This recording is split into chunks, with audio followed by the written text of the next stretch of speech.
جونم اینم شد نتیجهش. یعقوب جان تزور Başım üstə, çək. اول پیازا رو خلالی خورد میکنیم، سرخشون میکنیم.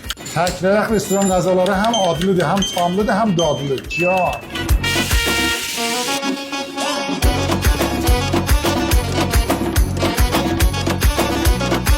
این هم ادویه 14 قلمش که به گوشت اضافه میکنیم. البته اجازه میدیم گوشت یک کوچولو سرخ بشه.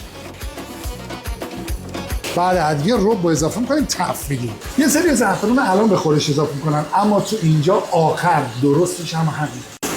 آب داغ اضافه میکنیم، میذاریم گوشته بپزه. Rəndanı da böyük rəndə ilə vururuq.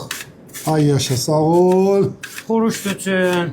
هویجا رو خلالی خورد میکنیم، میریم تفتش میدیم. حالا نوبت هویجه. اجازه میدیم خوشگل هویج سرخ بشه. گوشتمون که پخت، از آب گوشت میزنیم به چی؟ هویج. روغن هویج رو میگیریم، آب گوشت رو بهش اضافه میکنیم. حالا نوبت آلو. اینم از آب گوشت، اینم از زعفرون. Ələn qəşək qoyacaq, bu özün tutsun, qəşək yer köşürsün, tapsın. Ətin suyun gələr üstünə tamam.